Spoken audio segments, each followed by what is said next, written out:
Bonjour. Bonjour, Bonjour tout le monde. bonjour, bienvenue dans cette nouvelle édition, cette nouvelle session de l'Email Academy de Mailjet. Et donc, vous êtes une nouvelle fois nombreuses et nombreux à nous rejoindre, donc merci beaucoup. Et donc, comme annoncé la dernière fois, le thème de cette semaine, de ce mois-ci, de cette session, c'est l'automatisation des emails pour connecter, engager et convertir. Évidemment, c'est en lien avec le lancement récent de la nouvelle version de l'automatisation des emails de Mailjet. Mais durant notre webinaire, on va bien évidemment vous délivrer une multitude de conseils généraux qui peuvent s'appliquer à toutes les situations. Avant de commencer, un petit sondage rapide, à savoir, utilisez-vous Mailjet? Vous pouvez voter en cliquant sur l'icône sondage qui doit sur l'onglet sondage qui doit être en haut de votre fenêtre de chat. Donc n'hésitez pas à voter. C'est histoire pour nous d'avoir un aperçu de qui sont les personnes qui participent à l'enquête, qui participent au webinaire. En attendant, on va se présenter évidemment. Je suis Thomas Edukovic, responsable marketing France de Sinch Mailjet. Et je suis accompagné de Marion et Stéphanie qui vont se présenter également. Allez, je commence, enfin j'enchaîne. Du coup, moi c'est Marion Deveau, je suis responsable senior de l'ingénierie de Mailjet, donc tout ce qui va être développement et infrastructure. Et moi, c'est Stéphanie, je suis responsable senior du produit. Donc, je travaille vraiment sur le produit de Mailjet, même l'application et l'édition de Mailjet. Donc, on a deux personnes qui sont vraiment très à même de parler de l'automatisation puisqu'elles ont conçu la fonctionnalité et ont travaillé dessus. On va fermer le sondage. Vous êtes une très large majorité à utiliser Mailjet, donc merci. Merci pour votre confiance et j'espère que vous allez apprendre beaucoup de choses. Et même si vous n'utilisez pas Mailjet, vous allez quand même apprendre beaucoup de choses sur l'automatisation en général. Hop là, c'est pas ce que je voulais faire. Bon, voilà, vous voyez que vous êtes très largement nombreux à utiliser Mailjet. Poursuivons les présentations. En coulisses, nous pouvons compter sur Daniela et Lara, et pas Lana comme j'écris ici, excuse-moi Lara, qui répondront à vos questions, aux questions éventuelles que vous pourrez avoir. Donc, n'hésitez pas à poser vos questions en cliquant sur l'onglet Q et R, qui va se trouver aussi en haut de votre fenêtre de chat. Et enfin, en coulisses, en support technique, nous avons Laura en direct de Düsseldorf et Thomas en direct d'Austin au Texas. Voilà pour compléter ce tour du monde des présentations. Sans plus attendre, passons au vif du sujet. Donc au programme aujourd'hui, vous saurez tous sur l'automatisation. On va revenir sur les bases. Donc pourquoi l'automatisation des emails est un aspect important de votre stratégie de marketing, non seulement d'email marketing, mais de marketing digital en général. On reviendra ensuite sur des termes spécifiques, puisque l'automatisation implique des termes spécifiques. Par ailleurs, on dit automatisation, on va peut-être aussi dire automation de temps en temps durant la présentation, des petits glissements de terrain comme ça, mais c'est la même chose. Ensuite, on vous présentera quelques exemples de scénarios d'automatisation courants à garder en tête quand vous voulez vous lancer justement dans ce processus d'email automatisé. Vous aurez une démonstration de paramétrage de votre premier scénario d'automatisation. Et enfin, on conclura sur des astuces pour optimiser vos scénarios avant de passer aux questions-réponses, comme d'habitude, en fin de session. Nouveau sondage, beaucoup de sondages aujourd'hui. Utilisez-vous l'automatisation dans le cadre de votre emailing? Donc là encore, le sondage est ouvert, n'hésitez pas à voter. C'est pour ça, ça nous permet d'évaluer d'une part votre niveau de connaissance et d'adoption éventuellement de la fonctionnalité. Donc le non l'emporte largement pour l'instant. Merci d'avoir partagé le sondage. Le non l'emporte largement pour l'instant, donc d'où l'intérêt de notre session aujourd'hui. On espère que vous allez apprendre beaucoup de choses. Oui, donc oui, il y a à peu près 4/5 des participantes et participants au webinaire qui n'utilisent pas l'automatisation. On espère évidemment que après avoir assisté au webinaire, vous vous lancerez pour optimiser à votre tour votre stratégie d'emailing. Oui, les chiffres évoluent peu. Je vais fermer le son. Voilà, merci. Oups là, merci. Donc, rentrons dans la présentation. Donc, l'automatisation, c'est l'arme secrète des expéditeurs d'emails, rien que ça. Ça peut paraître pompeux comme ça, mais c'est vrai. Pour plusieurs raisons. Tout d'abord, une des choses qu'on dit lorsqu'on parle d'email automatisé, c'est que ça permet d'envoyer le bon message à la bonne personne au bon moment. Qu'est-ce qu'on entend par là? On entend par là le fait que les emails automatisés, ils sont déclenchés par une action du destinataire, du ou de la destinataire. C'est-à-dire qu'au contrairement à une newsletter, par exemple, donc un email marketing, où c'est vous, en tant qu'expéditeur ou expéditrice, qui allez décider d'envoyer à une multitude de personnes, l'email automatisé va être déclenché par une action du destinataire. Une inscription à une newsletter, une visite sur une page produit, le remplissage d'un formulaire. Toutes ces actions vont déclencher l'envoi d'un email automatisé que cette personne va attendre d'autant plus que elle est à l'origine de l'action qui aura déclenché l'envoi. Ça vous fait gagner du temps puisque, évidemment, comme c'est automatisé, vous n'avez pas ou peu de travail manuel à faire. Évidemment, vous devez paramétrer votre scénario, mais ça, on y reviendra. Ça entraîne un meilleur engagement puisque l'email est attendu par le destinataire. C'est une expérience d'emailing personnalisée, puisque là encore, comme c'est le destinataire qui est responsable du processus d'envoi, entre guillemets, il ou elle va s'attendre à recevoir le contenu que vous allez pousser via votre scénario automatisé. C'est un bon système pour célébrer les étapes importantes du parcours client, par exemple un anniversaire, mais aussi célébrer la fidélité du client à votre service ou à votre produit. Ça, on y reviendra aussi dans les exemples qu'on va présenter.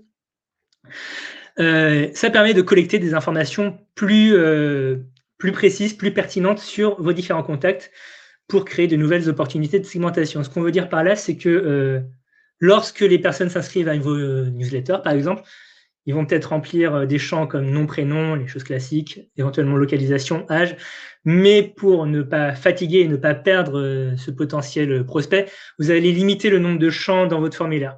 Avec l'automatisation, vous allez pouvoir compléter les informations qui vous manquent.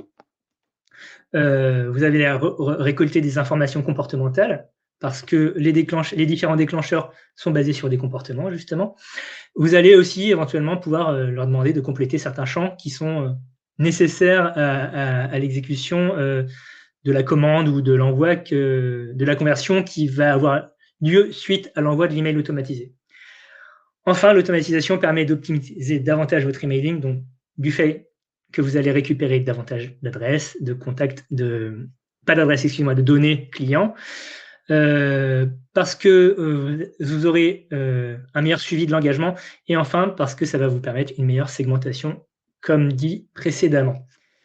Mais assez de moi pour l'instant, j'ai beaucoup parlé en début de webinaire. On va passer aux différents éléments de terminologie de l'automatisation et je passe la main à Marion et Stéphanie. Alors d'abord, pourquoi est-ce qu'il faut se familiariser avec tous ces termes? C'est surtout parce qu'on va les retrouver un peu partout dans les éditeurs d'automatisation. Quand vous allez construire votre parcours client, il faut bien comprendre en fait à quoi correspond chacun de ces termes. Avec chaque service d'emailing va avoir son propre terminologie, mais on peut retrouver certains termes qui sont très courants. Et voilà, donc on a créé une petite liste de termes qui se retrouvent très souvent dans ce type de fonctionnalité. Et du coup, le premier, donc c'est le déclencheur, qu'on peut appeler aussi trigger. C'est l'anglicisme du déclencheur. Ça va être l'événement en fait qui va permettre de démarrer votre automatisation. Par exemple, c'est lorsqu'une personne va s'inscrire à une newsletter, qu'elle effectue un achat, qu'elle clique sur un lien. Tout ça va permettre justement de déclencher une séquence qui va vous permettre de lancer l'automatisation.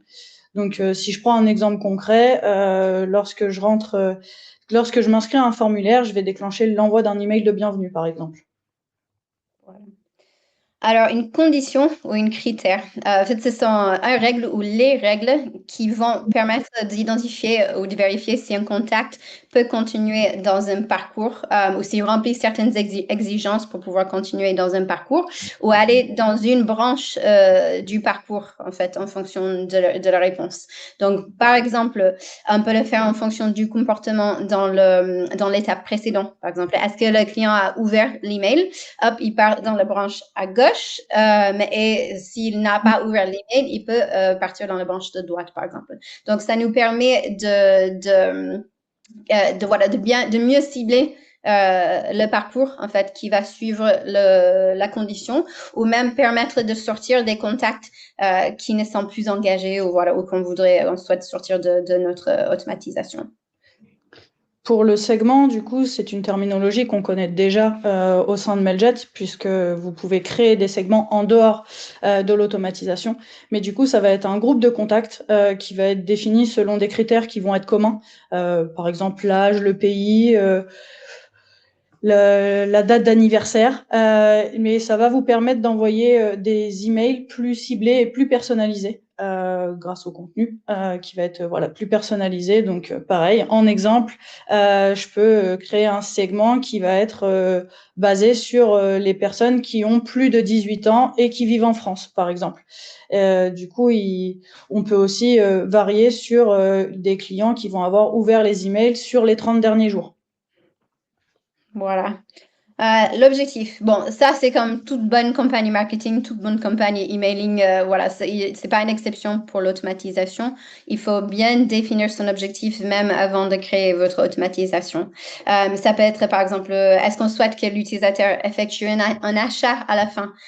Donc on peut le faire par le biais d'un relancement sur un panier abandonné, donc c'est-à-dire s'ils ont mis un produit dans leur panier, on va en parler plus tard, mais s'ils ont mis un produit dans leur panier sur votre site web, vous pouvez les relancer avec une scénario d'automatisation pour les pousser à l'achat. Est-ce que c'est, par exemple, de s'inscrire à votre newsletter, peut-être dans un parcours de bienvenue, vous les poussez à s'inscrire à une newsletter complémentaire via un formulaire. Donc, il faut bien partir avec un objectif quand vous allez créer une automatisation, parce que ça va vous aider à juger si votre automatisation est efficace, au bout. Voilà. Pour ce qui est du filtre, on peut considérer ça comme étant un outil qui permet en fait d'ajouter des conditions à l'automatisation. Il précise à qui ou dans quelle situation les emails doivent ou ne doivent pas d'ailleurs être envoyés. Par exemple, on ne va envoyer l'email que si le contact est dans la liste de contacts Email Academy, par exemple. Voilà. Un événement, c'est vraiment une action ou comportement au sein de l'automatisation. Donc, ça peut être l'envoi d'un email, ça peut être le déclenchement d'un SMS dans certains services. C'est vraiment, ça peut être la mise à jour d'une propriété de contact dans votre base de contacts. Voilà, donc c'est vraiment quelque chose qui va se passer dans votre automatisation. Ça peut être également l'ouverture d'un email, un clic, etc. Pour ce qui est du timer ou du délai, c'est tout simplement, comme son nom l'indique, un temps d'attente entre deux actions, donc entre deux événements, dans notre séquence. Cela va surtout permettre en fait de ne pas envoyer tout en même temps à nos utilisateurs et du coup qu'ils soient sous l'eau dans leur boîte mail et qu'ils ne lisent pas leurs emails. Donc par exemple, on va envoyer un email qui va être un email de relance 3 jours après avoir envoyé le premier envoi. Voilà. Alors, pour répondre à la question de Marion qui est dans le chat, est-ce que ça peut être le fait qu'une personne fasse un clic sur un des liens d'un mail? Ça peut être ça peut être une condition en fait. Si quelqu'un clique dans un mail, on peut dire qu'il continue dans le parcours par exemple. Et c'est souvent un déclencheur aussi. Vous allez voir tout à l'heure les déclencheurs qui sont à disposition dans cette première version de automatisation sur Mailjet. Les événements ne font pas encore partie, mais ça va venir bientôt et les événements font partie déjà des conditions du parcours. Donc, pour la solution de repli ou le fallback, c'est l'anglicisme de solution de repli, mais je pense que fallback, c'est très courant en français aussi.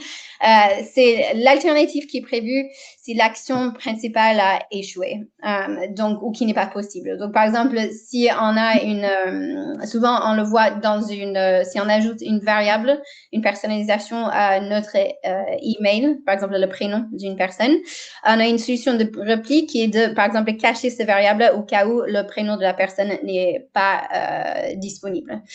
Et donc, dans une automatisation, ça va ressembler à, par exemple, est-ce que j'ai un bon exemple là?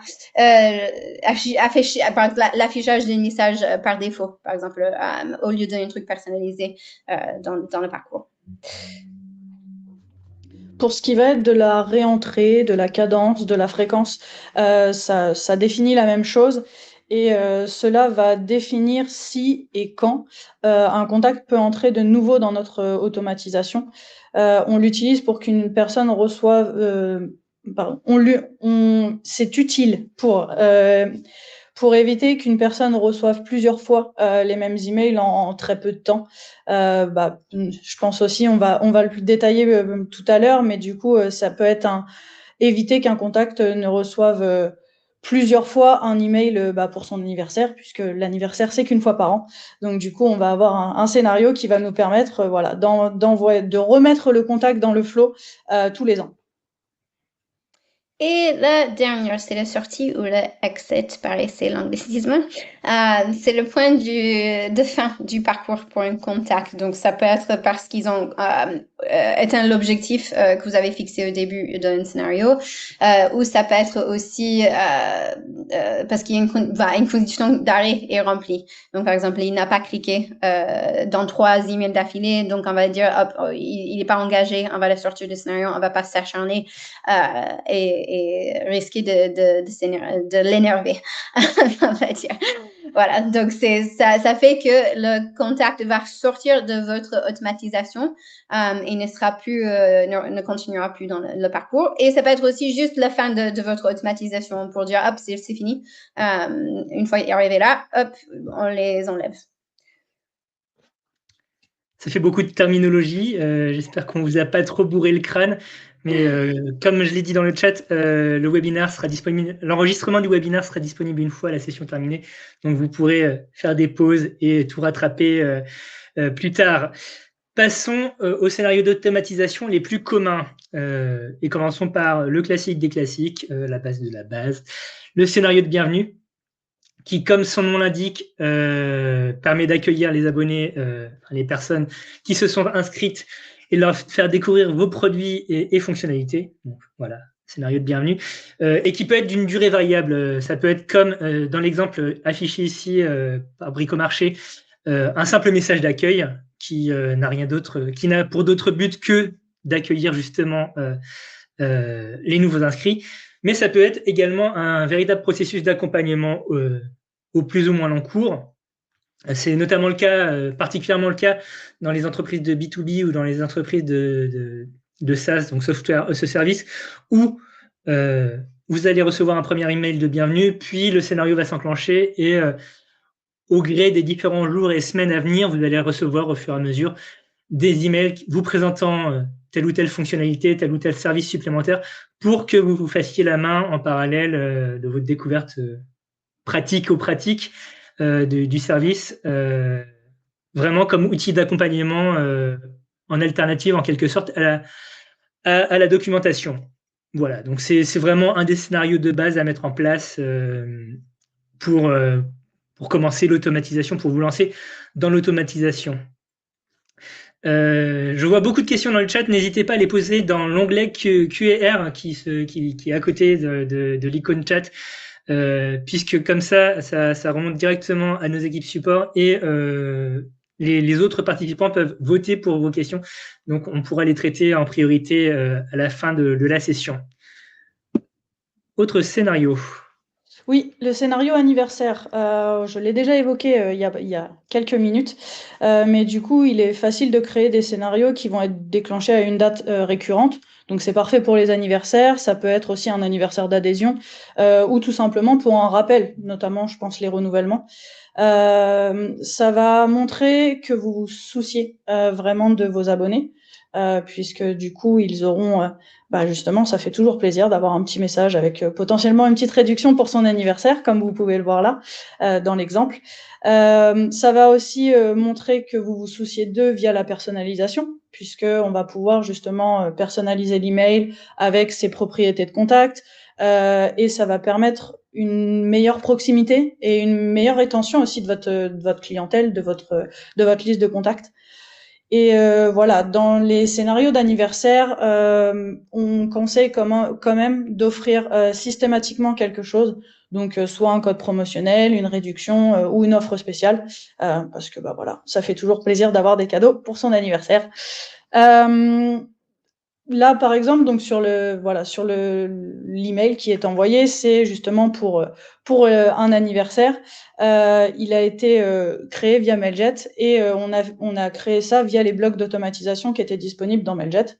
Donc on avait une entrée, du coup un début où derrière on a mis une condition, un filtre pardon, d'abord sur la contact list, et ensuite on a mis un minuteur où on a sélectionné justement la propriété de contact anniversaire. Et derrière, quand on atteint cette date-là, on envoie un email qui a été designé dans Mailjet et on va avoir un fallback justement qui va permettre de revenir sur la minuterie et de redéclencher cet événement-là tous les ans. J'adore les cadeaux. Alors, passons maintenant au scénario de panier abandonné. Alors ça, c'est quelque chose, je pense que tout le monde qui fait des achats en ligne l'a déjà vu passer dans leur boîte mail. C'est un très bon moyen de maintenir l'engagement de vos prospects et clients. Donc, ça permet de relancer une sorte de conversation, on va dire, initiée, et de rappeler subtilement qu'ils ont quelque chose qui leur attend dans leur panier sur votre site et de les pousser à l'achat. Donc, on peut en profiter aussi pour les rappeler de pourquoi est-ce qu'il faudrait acheter chez nous. Donc, les avantages d'utiliser notre service ou d'acheter ce produit. On peut aussi tenter une promotion ciblée. On peut dire, si vous passez à l'action dans les prochaines 24 heures, vous avez 10% de réduction, par exemple, via le biais d'un scénario de panier abandonné. On déclenche ceci souvent avec du coup, c'est un peu plus technique, mais un webhook, du coup, qui va se connecter à votre site web et qui va dire, ce client, il a ajouté un produit au panier, mais il n'a pas passé à l'acte. Et c'est ça qui va, en fait, déclencher souvent ce type de scénario et envoyer l'email automatiquement aux clients concernés pour essayer de les nudge, comme on dit en anglais, vers l'achat en douceur. Et quatrième et dernier exemple qu'on vous présente, mais tout en sachant qu'il y en a des dizaines d'autres, voire des milliers d'autres qui seront spécifiques à votre activité, par exemple, le scénario de réengagement qui permet de montrer à vos clients, à vos destinataires un peu moins présents, que vous vous souciez d'eux. Ça peut rentrer dans le cadre de ce qu'on appelle une politique de caducité, à savoir quand vous avez un certain nombre de destinataires inactifs qui n'ont pas interagi soit avec vos emails, soit avec votre marque, vous pouvez leur envoyer, déclencher un scénario de réengagement parce qu'ils ont été inactifs pendant X temps, pendant plusieurs mois, pendant 6 mois par exemple. Et donc, ils recevront automatiquement un email, généralement avec une offre pour les inciter à revenir, pour qu'ils se réengagent justement avec votre marque. Ici, c'est les supermarchés Match qui sont très tristes de voir que je ne suis pas revenu chez eux depuis un moment, et donc qui m'ont fait parvenir cette petite réduction pour justement me pousser à revenir. Quand je dis que ça peut rentrer dans le cadre d'une politique de caducité, c'est que si les destinataires ne réagissent pas à votre email, eh bien vous pouvez les considérer comme perdus. Donc c'est jamais agréable à entendre, mais l'avantage, entre guillemets, c'est que derrière, ça va vous permettre de nettoyer vos listes de contacts. Et on vous rappelle que l'hygiène de liste de contacts est essentielle. On vous renvoie vers notre deuxième webinaire, je crois, qui était dédié à la question. Donc ça remonte maintenant un petit peu, mais on a entièrement aux listes de contacts et à leur hygiène. Et donc, en retirant ces contacts inactifs, vous maintenez des niveaux d'ouverture, de clics, d'engagement importants dans votre emailing, ce qui est un point clé quand il s'agit de ne montrer patte blanche auprès des différents opérateurs, auprès des différents acteurs de l'emailing. Passons à la démo en montrant le paramétrage d'un premier système d'automatisation. Mais d'abord, on a quelques points à garder en tête, je crois. Voilà. Oui, et d'ailleurs, j'ai vu un message de Dominique qui disait que le réel souci, ce n'est pas tant la terminologie, mais la mise en pratique. Bah voilà, on y vient. La démo arrive. Et oui, d'abord, avant de montrer la démo, quelques points à garder en tête. Donc, du coup, la première chose, c'est de définir l'objectif de votre scénario. Donc ça, on n'a pas besoin d'aller sur Mailjet, juste un crayon à papier ou juste votre tête, ça peut suffire. Mais du coup, avant de créer quoi que ce soit, c'est crucial de savoir l'objectif qu'on veut atteindre. Est-ce qu'on veut augmenter les conversions? Est-ce qu'on veut réengager des clients? Est-ce qu'on veut souhaiter un anniversaire? Voilà, il y a beaucoup d'objectifs qui peuvent être derrière l'automatisation. Donc voilà, il faut trouver un objectif clair qui permettra de construire derrière votre scénario pour qu'il soit cohérent, mesurable et du coup qu'il y ait une vraie stratégie marketing derrière. Le deuxième point qui va être essentiel sera de définir un déclencheur initial. Donc voilà, le trigger, c'est l'action ou la condition qui active automatiquement le scénario. Ça peut être une date, ça peut être une action, ça peut être un changement de valeur de propriété.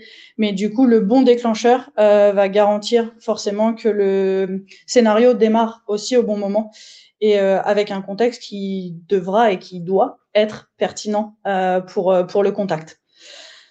Troisième point, ça concerne la segmentation. Donc, il faut segmenter le public, c'est-à-dire que vos contacts ne doivent pas tous recevoir les emails. Donc, la segmentation, elle va vous permettre d'adapter votre message au profil. Donc, on en a déjà parlé, mais l'âge, les zones géographiques, un historique quelconque. Ça va aussi permettre d'exclure les personnes qui seront non concernées. Et du coup, ça va permettre un meilleur réengagement. Et on va aussi optimiser les résultats en parlant directement aux bonnes personnes et au bon moment. Ensuite, il faut garder en tête la durée du scénario et des offres. Une offre, ça peut être limité dans le temps, donc on va offrir 10% pendant 5 jours. Ça doit être aligné avec le rythme de vos emails pour éviter de renvoyer un rappel après une expiration, par exemple. Faut tenir compte du temps entre les étapes. Si c'est trop rapproché, ça va être une grosse pression pour l'utilisateur. Donc, il va se sentir vraiment trop sous pression pour faire quoi que ce soit. Si c'est trop éloigné, justement, il va oublier. Donc voilà, on veut vraiment avoir le bon moment et le bon contexte.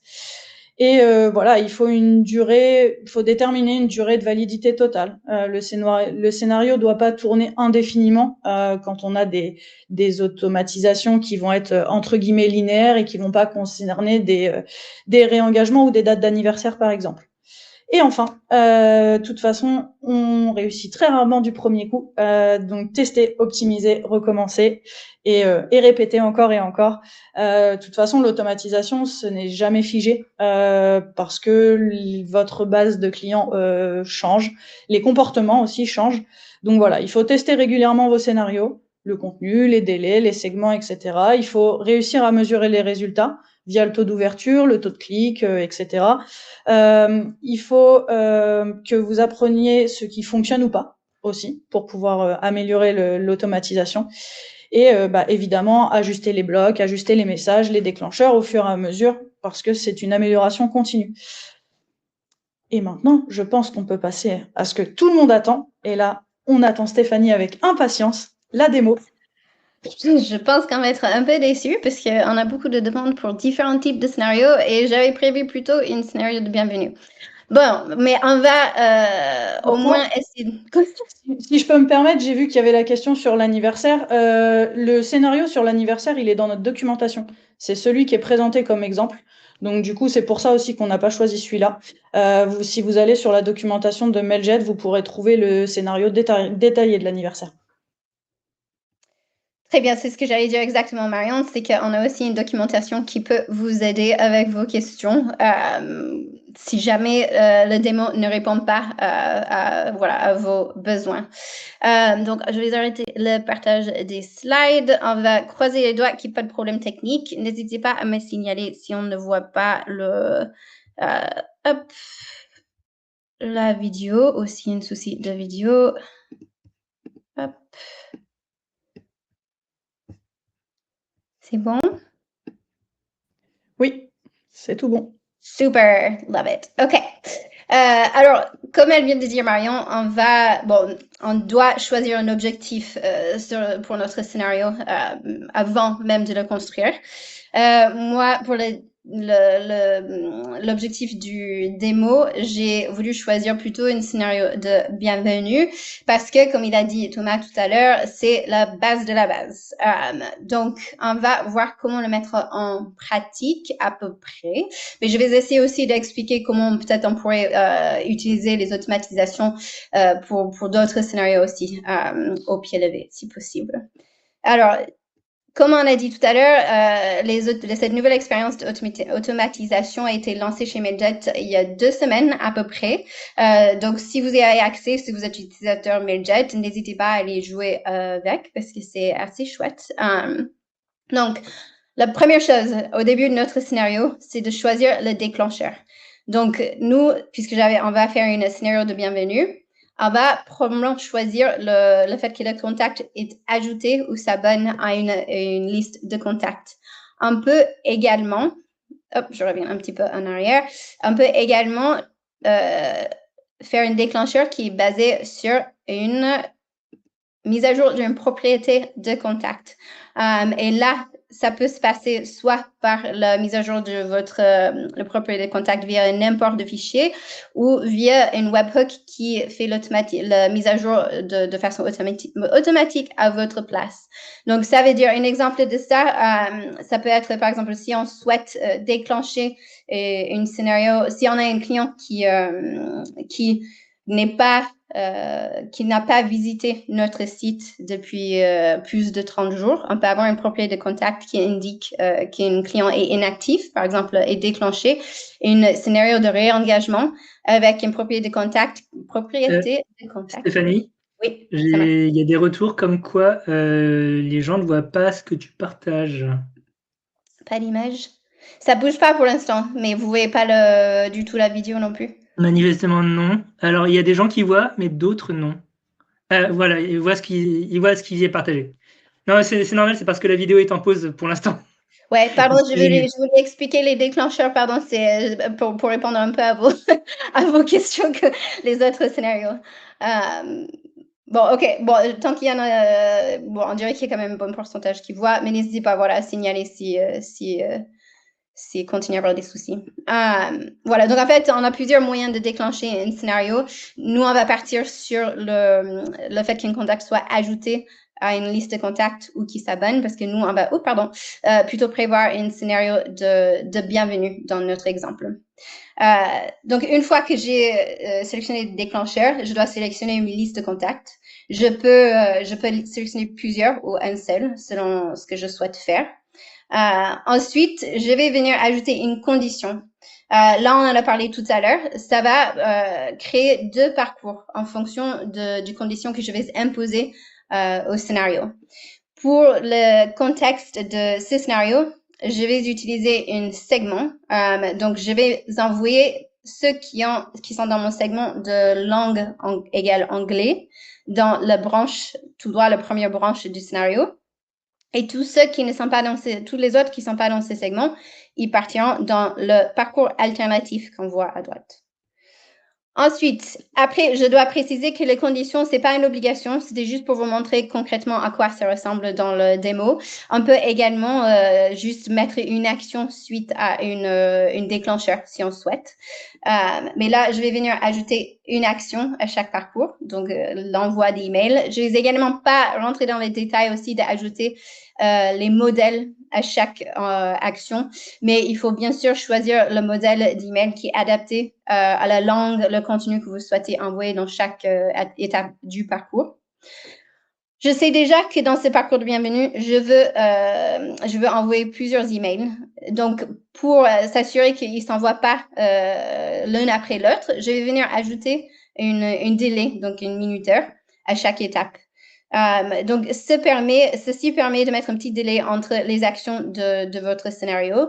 Et ça peut se passer sur plusieurs moyens. Donc là, je vais montrer une délai qui est définie en nombre de jours, mais on peut aussi le faire en fonction une date personnalisée, et on peut le faire également. C'est quoi le dernier? Pardon, excusez-moi. Il y a plusieurs moyens une date qui est récurrente, par exemple une date d'anniversaire. On peut l'envoyer tous les ans. On peut dire que je voudrais que ce soit envoyé mensuellement, annuellement, etc. Si on a aussi la possibilité de retarder jusqu'à une heure spécifique. Si on choisit pas de retarder à une heure spécifique, ça partirait par exemple exactement un jour après l'envoi du premier email. Là, on va choisir quand même une heure spécifique qui va correspondre à nos besoins. Après que j'ai posé les délais, je vais venir ajouter la deuxième action dans mon parcours, qui va être un deuxième envoi d'email. Mais l'envoi des emails, c'est pas la seule action possible. On peut aussi, par exemple, mettre à jour une propriété de contact. Donc, par exemple, si quelqu'un est arrivé à ce stade du scénario, autant on va dire, hop, le scénario de bienvenue est complété, et on peut passer la valeur à true avec cette automatisation pour dire, hop, il est arrivé au bout de l'objectif qu'on a mis en place, et pouvoir trier ensuite avec par exemple un segment sur ces propriétés de contact. On peut aussi ajouter des conditions plus tard dans le bloc. Donc là, par exemple, si je souhaite faire une promotion sur ceux qui ont la couleur verte, parce que c'est ma couleur préférée, je peux aussi envoyer un email, je peux créer une condition et une branche plus tard dans le scénario. Si jamais on a oublié d'ajouter un bloc, c'est pas trop tard, c'est vraiment du glisser-déposer. Donc, on peut venir l'éditer au fur et à mesure, il n'y a pas de souci, l'ajuster pendant la construction. C'est assez souple, en fait, comme outil. Et la dernière chose qu'on va venir faire, c'est ajouter le bloc de sortie. Donc, le bloc de sortie, c'est vraiment, on dit là qu'on souhaite qu'il sorte du parcours. Et ça nous permet aussi de dire que si on souhaite qu'il puisse revenir dans l'automatisation, si jamais il remplit les conditions de déclenchement. Donc, puisque j'ai choisi au début 3 listes de contacts, il se peut que j'ai envie qu'il retourne dans le scénario d'automatisation si jamais il s'abonne à une deuxième liste de contacts. Donc, on peut, par exemple, choisir de les laisser revenir dans l'automatisation, ou on peut dire non, une fois ça suffit, et il ne revient plus jamais dans ce scénario. Donc là, on voit c'est à peu près terminé.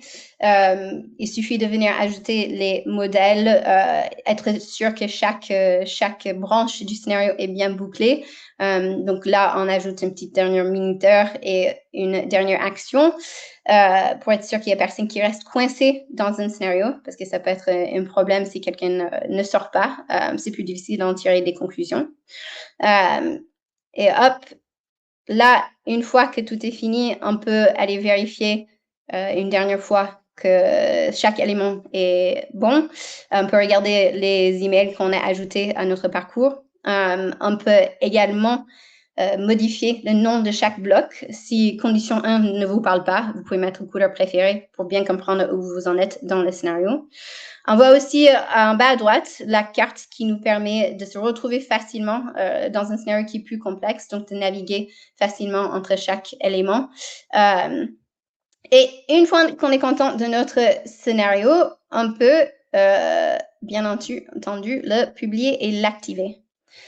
Tada! Et ça va le déclencher. Donc là, on a 2 possibilités. Soit on peut accepter que les événements futurs. Donc ça veut dire que là, dans le cas de mon déclencheur, c'est quand un contact est ajouté à une liste de contacts ou s'abonne à une liste de contacts. Si je sélectionne le premier, ça veut dire que à partir d'aujourd'hui, tous ceux qui remplissent ces critères, ils vont rentrer dans le scénario. Si je sélectionne le deuxième, forcer l'entrée des contacts existants, ça veut dire que tout le monde sur ma liste de contacts ou les listes de contacts que j'ai sélectionnées, ils vont rentrer dans le scénario.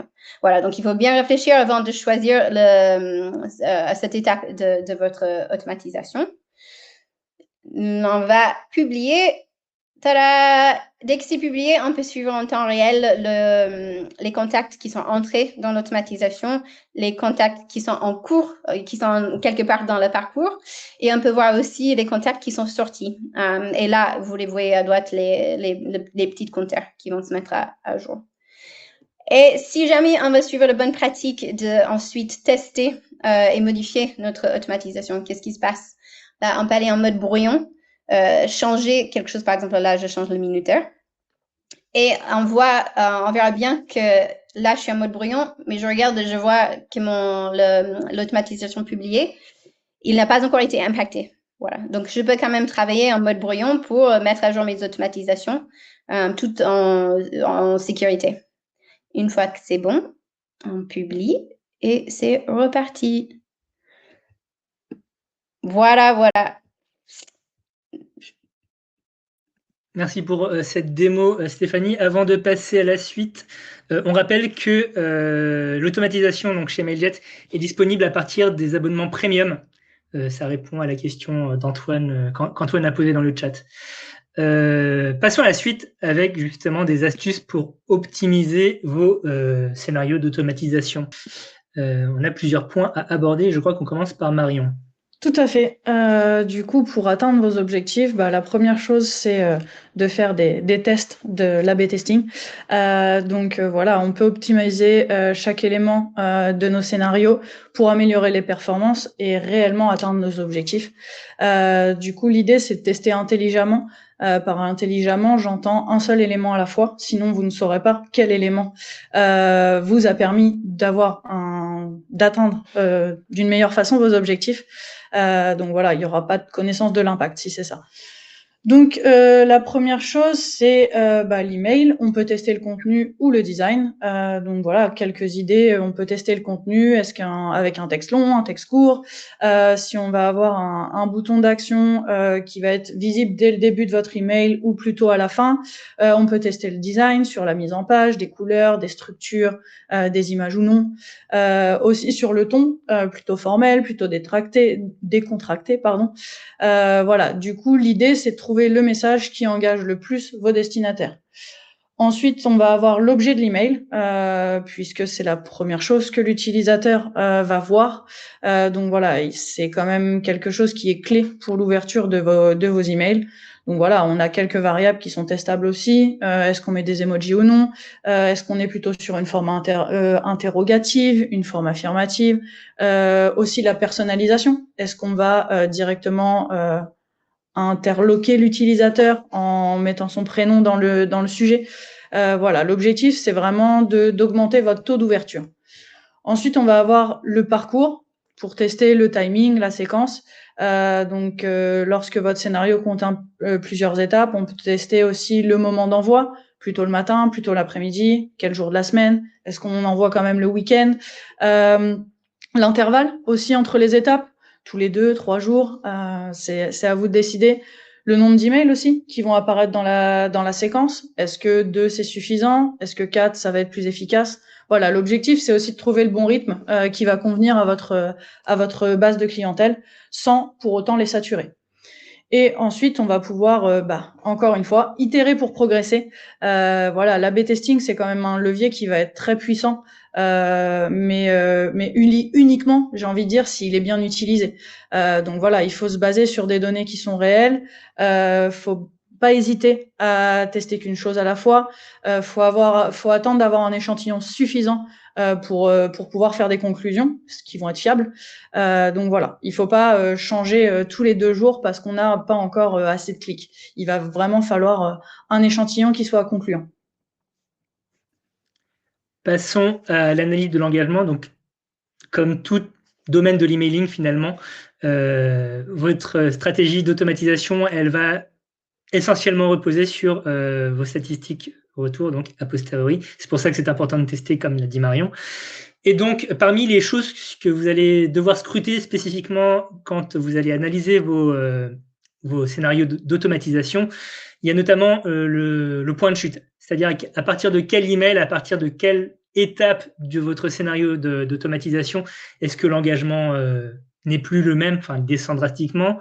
Quel email est responsable est potentiellement responsable de cette chute de pic, de cette chute d'engagement, chute de pic, ça ne veut rien dire, de cette chute d'engagement. Tout ça pour justement optimiser votre message, rendre votre message plus clair, rendre votre message plus attractif peut-être même. De la même manière, la gestion du trafic et de la fréquence, vous allez devoir vous demander combien de scénarios fonctionnent en parallèle et à quel rythme. Encore une fois, dans l'objectif de ne pas saturer la boîte mail et surtout l'esprit de vos destinataires. C'est-à-dire que si vous envoyez plusieurs messages par semaine, ça peut être beaucoup pour certaines personnes, surtout que les boîtes de réception sont de plus en plus encombrées. Enfin, on est accaparé par les messages. Donc voilà, il faut trouver le juste milieu et ça, encore une fois, ça se fait via du test, du test et du test. En parlant de test, vous allez pouvoir aussi évaluer à quel moment les destinataires sont les plus réceptifs. Donc ça, c'est comme tout point d'emailing, ça passe par le test de votre côté pour savoir quel jour et quel horaire fonctionne le mieux. Il y a des grandes lignes. On l'a déjà évoqué 10 000 fois dans le webinaire, on ne va pas revenir dessus, mais voilà, ça s'applique également à l'automatisation. Et enfin, posez-vous toujours la question, est-ce que les données récoltées correspondent à vos attentes? Est-ce que vous atteignez bien votre objectif avec votre scénario? Si oui, tant mieux, mais est-ce que vous pouvez l'optimiser? Sinon, pourquoi? Est-ce que c'est le type de message que je dois envoyer? Est-ce que c'est le type de scénario qui intéresse mes destinataires, mes clients, mes prospects? Autant de questions à garder en tête pour justement envoyer, améliorer, itérer, tester, recommencer jusqu'à ce que les résultats vous conviennent réellement. Alors, qu'est-ce qu'on peut utiliser pour appuyer justement tous ces points? C'est vraiment les données d'audience qui sont obtenues en dehors de l'automatisation. Donc, ça, c'est à double tranchant. Donc, on peut à la fois utiliser les données que vous récoltez sur votre site via le service client, etc., pour créer les automatisations qui sont plus adaptées à vos clients en utilisant, par exemple, les propriétés de contact pour les personnaliser. On peut également utiliser les actions accomplies lors d'une automatisation, mais qui se passent en dehors de votre automatisation. Par exemple, les clics sur une landing page, une page d'atterrissage, un achat qui se passe suite à ça, un remplissage d'un formulaire, pour aussi guider et améliorer en fait l'automatisation en fonction de ce qui se passe en fait en dehors du parcours même. Après, c'est important aussi de prendre cette information et de la partager avec les équipes, produits, les gens comme moi, service client, les commerciaux, tout le monde, pour que, en fait, on crée une expérience client qui est harmonieuse et vraiment comprise par tout le monde. Si on arrive à identifier les points d'insatisfaction ou disons de désengagement, c'est vraiment intéressant pour tout le monde qui est concerné d'être au courant de ces informations que vous arrivez à obtenir avec les automatisations ou grâce aux automatisations. Parfait. Il nous reste une grosse dizaine de minutes pour aborder vos questions. On va commencer par une question de Rocco qui demande s'il est possible de faire un test pour vérifier l'automatisation. Comme Marion l'a expliqué à l'instant, oui, évidemment, et c'est même plus que recommandé. Donc, vous pouvez tester votre scénario en tant que tel, évidemment, en vous l'envoyant à votre propre adresse pour voir si le flux se déroule correctement. Concrètement, ça ferait que vous créez, par exemple, une liste de contacts avec que des adresses test, en fait, des gens, par exemple, de votre entreprise ou votre service, et que vous déclenchez l'automatisation la première fois sur cette liste de contacts test que vous avez créée. Voilà, et surtout, il faut continuellement tester de toute façon le type de message que vous allez pousser, puisque c'est comme ça que vous allez améliorer vos scénarios. Question d'Emmanuel qui demande si le scénario est modifiable après publication. Je pense que tu as déjà répondu, Stéphanie, mais On Oui, peut oui. continuer à donner. C'est la nouveauté avec cette version de l'automatisation. Justement, vous avez cette mode brouillon que j'ai montré pendant la démo, où vous pouvez venir modifier votre automatisation. Il faut juste pas oublier de le republier par la suite parce que les modifications ne sont pas apportées automatiquement. Il faut vraiment republier votre scénario. Je l'aurais dit, republier votre scénario. Merci. Question de Marine qui demande si l'automatisation est possible quand le CRM est connecté au compte Mailjet, histoire d'avoir un parcours client, de pouvoir suivre les différentes étapes utilisateurs. Donc oui, en fait, ça dépendra de votre CRM, comment c'est connecté. En fait, il faudrait avoir un peu plus de détails pour pouvoir répondre concrètement.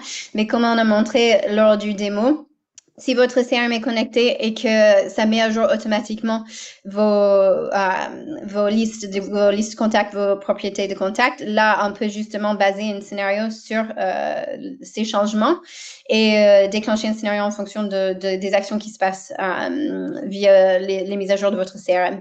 Mais on peut pas vraiment, c'est compliqué de répondre plus en détail sans en savoir un peu plus sur votre connexion et comment c'est implémenté.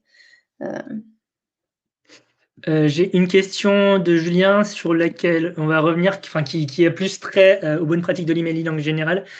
Donc, qui demande si un scénario de marketing si en inscrivant manuellement dans une liste l'adresse email d'un abonné, il peut recevoir automatiquement les newsletters une fois que son inscription est validée. Julien, c'est une mauvaise pratique de l'emailing, désolé de vous le dire. Puisque si vous inscrivez manuellement dans une liste l'adresse, vous n'avez pas la preuve numérique du consentement de cet abonné, de ce futur abonné. Or, selon le RGPD, c'est obligatoire d'avoir à minima une preuve d'opt-in, de consentement. Donc, je vous déconseille fortement de faire ceci. Cela dit, une fois que les gens sont inscrits à votre liste de contacts, de façon opt-in évidemment, de newsletter, vous pouvez leur envoyer effectivement vos newsletters sans problème. Est-ce que vous pouvez automatiser l'envoi de newsletters? Probablement, si vous les envoyez depuis WordPress par exemple. Mais sinon, voilà. Il y a la question de Charlotte qui est apparue d'un coup. Est-ce qu'il faut que le client soit obligatoirement inscrit pour entrer dans un process d'automatisation? Doit-il être tagué? Qui peut répondre? Tu peux revenir sur la question pour que je relis Je ne sais pas où elle est, je ne sais pas pourquoi elle est apparue et disparue. Elle a redisparu. Il a disparu. En fait, on n'a pas forcément. En fait, ça dépend de comment vous souhaitez déclencher votre automatisation. En fait, vous pouvez le taguer via, par exemple, une propriété de contact ou le fait de créer une liste spécifique. En fait, c'est vraiment souple. Il y a 1000 moyens de déclencher selon comment vous souhaitez procéder. Donc, c'est un peu pareil. C'est un peu compliqué de répondre précisément. Voilà, il faudrait avoir un peu plus de détails. Je pense que notre documentation, je sais que ça a déjà été partagé, mais ça va être d'une grande aide pour un peu vous expliquer un peu toutes les possibilités que l'automatisation peut présenter. Bon. Marie qui demande si l'opt-in est une obligation en B2C, mais qu'en B2B, on est en opt-in. Non, en B2B, on est aussi maintenant en opt-in. La CNIL a été très claire là-dessus, donc oui, vous devez impérativement obtenir le consentement de la personne. Ça n'empêche pas le cold calling, par exemple, mais désormais, pour les envois d'email marketing, même en B2B, vous devez avoir le consentement opt-in. Excusez-moi, je continue à rechercher des questions. Il y en avait une sur... Teasing pendant que tu cherches des questions. Vas-y. On est à l'heure actuelle en train de passer on va dire à la phase 2. Donc voilà, on a lancé il y a 2 semaines maintenant l'automatisation, la nouvelle formule chez Mailjet. Et on est déjà à l'heure actuelle en train de travailler sur l'amélioration. Stéphanie a notamment évoqué le webhook qui vous permettra de faire l'abandon card, donc le panier abandonné, pardon. Donc voilà, du coup, on est déjà à l'heure actuelle en train de travailler là-dessus, et je peux vous le dire puisque on a les mains dans le cambouis à l'heure actuelle côté engineering là-dessus. Et on vous proposera également aussi toute une galerie de templates d'automatisation prédéfinis. Donc là, on a évoqué les 4 plus gros, on va dire, qui seront disponibles du coup et qui seront déjà prédéfinis. Donc voilà, je voulais faire un petit peu de teasing parce que voilà, ça sera mon cadeau d'anniversaire. C'est toujours bien de faire du teasing. J'ai retrouvé la question d'Axel qui était intéressante. Comment créer des scénarios complexes, par exemple 9 newsletters qui doivent être envoyés en fonction du mois de grossesse dans lequel se trouve chaque contact? Je peux répondre partiellement à cette question et je pense que Stéphanie et Marion viendront compléter. J'imagine que vous travaillez sur une application ou un service de suivi de grossesse. Donc, dans un premier temps, vous allez pouvoir connaître le mois de grossesse à l'inscription, justement en demandant à vos futurs abonnés d'entrer leur mois de grossesse à l'abonnement. Comme ça, vous pourrez lancer un scénario qui commencera, si la personne ne s'est pas inscrite au mois 0, mais disons au bout de 3 mois, qui commencera au bon moment pour elle, pas reprendre tout le processus de 9 mois alors qu'elle est déjà que la grossesse a déjà été entamée. Derrière, est-ce que vous pouvez apporter des compléments, Stéphanie ou Marion? En fait, parce que c'est dur de répondre à ces questions sans avoir plus d'infos sur comment vous structurez votre base de données et tout. Parce qu'en fonction, en fait, il y a plusieurs moyens de s'attaquer à ça. Soit, par exemple, on pourrait créer une automatisation par mois. Donc, c'est-à-dire une automatisation pour quelqu'un qui est au 3e mois, au 4e mois, au 5e mois, etc. Et comme ça, à chaque fois que son propriété de contact est mis à jour, on peut le faire entrer dans ce scénario d'automatisation en fonction du nombre de mois de grossesse à laquelle cette personne se trouve. Plus complexe, ce serait de enchaîner en fait les newsletters et mettre genre 1 mois de délai entre chacun. Et c'est possible, mais le problème c'est vraiment le déclencheur, parce que quelqu'un peut tout à fait arriver au 5e mois de grossesse et quelqu'un d'autre au 3e. Et du coup, en fait, on peut le faire, mais oui, c'est bien dit complexe, parce qu'il va falloir mettre plusieurs conditions en place. Et par exemple, mettre des stops. Si par exemple, on met les conditions, c'est qu'il est au 3e mois de grossesse, on l'envoie dans une branche où on envoie une mail sur le 3e grossesse, sinon il part dans la 2e branche. Et là, on attend dans les conditions, est-ce qu'il est au 4e mois de grossesse? Si oui, il part dans la branche qu'il envoie le newsletter de 4e, sinon il repasse dans une autre condition. Donc c'est possible, mais ça crée quelque chose qui est vraiment... Vous allez avoir un sacré scénario, on va dire. Mais Moi, je pense que en effet, le plus facile, c'est comme tu as dit au début, c'est-à-dire d'avoir plusieurs scénarios qui correspondent à chaque mois. L'utilisateur rentrera dans ce scénario-là et à la fin, en fait, il y aura l'envoi d'email et l'update de la propriété qui, du coup, ajoutera un mois supplémentaire pour trigger derrière. Et en fait, on aura plusieurs automatisations qui vont se déclencher les unes après les autres. Voilà. Donc, les deux sont possibles, mais le moins prise de tête, c'est vraiment de créer plusieurs automatisations, une pour chaque mois, je pense, honnêtement. On va prendre 2 dernières questions très rapidement. Une question d'Antoine qui demande comment est-ce qu'on peut connaître l'adresse si l'utilisateur, dans le cas du panier abandonné, si l'utilisateur n'était pas logué, vous ne pouvez pas, tout simplement. Donc l'envoi de panier abandonné ne peut se faire que si la personne est effectivement loguée dans votre site ou votre application, à moins que on me prouve le contraire, mais je crois que c'est ça. Non, à partir du moment où malheureusement on n'a pas d'infos concrètes sur l'utilisateur, il va être très difficile de lui envoyer un email. Oui. Et dernière question de Anna, comment faire de l'automatisation sur des visites de pages sur notre site web suite à l'envoi d'un mailing, cibler les prospects qui ont juste cliqué sur le lien de l'emailing? En fait, c'est plus ce qu'elle décrivait, Marianne, les choses qui vont arriver dans pas longtemps. Là, on dépend plutôt d'un webhook, en fait. Donc, un événement qui est déclenché par votre site web et communiqué à Mailjet pour pouvoir déclencher le scénario. Donc, ça arrive dans le V2 de la deuxième version qui va sortir pour l'anniversaire de Marion. A priori, je savais même pas que c'était pour ton anniversaire. Non, mais non. J'ai dit, c'est le cadeau d'anniversaire. Mon anniversaire, il est passé déjà trop tard. Yeah, I was like, it's in March, isn't it? Okay. C'est bientôt l'heure de nous quitter. Juste avant, on a une dernière question à vous poser, un dernier sondage qui concerne la participation de vous, en fait, de présentation de cas d'utilisation propres. Donc, est-ce que voilà. Et si vous êtes intéressé ou non de participer, voilà, n'hésitez pas à voter. Si vous avez besoin de plus d'informations, on vous recontactera derrière pour justement vous donner plus de détails parce qu'on nous a remonté justement le fait qu'il y avait un intérêt pour connaître l'expérience d'utilisateur réel de Mailjet dans le cadre de nos webinaires.